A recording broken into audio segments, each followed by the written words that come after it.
રાજકોટ અને પોરબંદરને જોડતી બે ટ્રેનોનો આજથી શુભારંભ થઈ રહ્યો છે। એટલે કે રાજકોટ અને પોરબંદર વચ્ચે બે ટ્રેનો નિયમિત દોડવાથી મુસાફરો માટે રાહત થશે, કાયમી અપડાઉન કરતા મુસાફરો માટે સુવિધા થશે, લાંબા અંતરની ટ્રેનને કનેક્ટિવિટી માટે અનુકૂળ થશે। આ ટ્રેનનું ભાડું રાજકોટથી પોરબંદર એ માત્ર 45 રૂપિયા છે।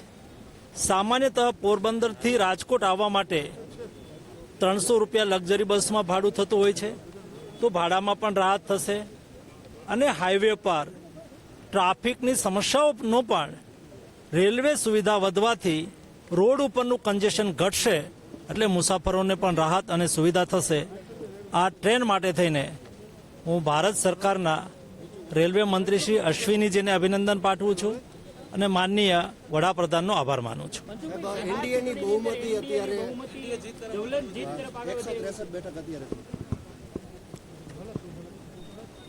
બિહારની ચૂંટણીની અંદર પ્રાથમિક રૂઝાનો અનુસાર એનડીએ વિજય તરફ આગળ વધી રહી છે। મને પૂરો વિશ્વાસ અને શ્રદ્ધા છે બિહારની અંદર 2/3 બહુમતી સાથે એનડીએની સરકાર બનશે। હજુ 10 વર્ષ પ્રધાનમંત્રીને કોઈ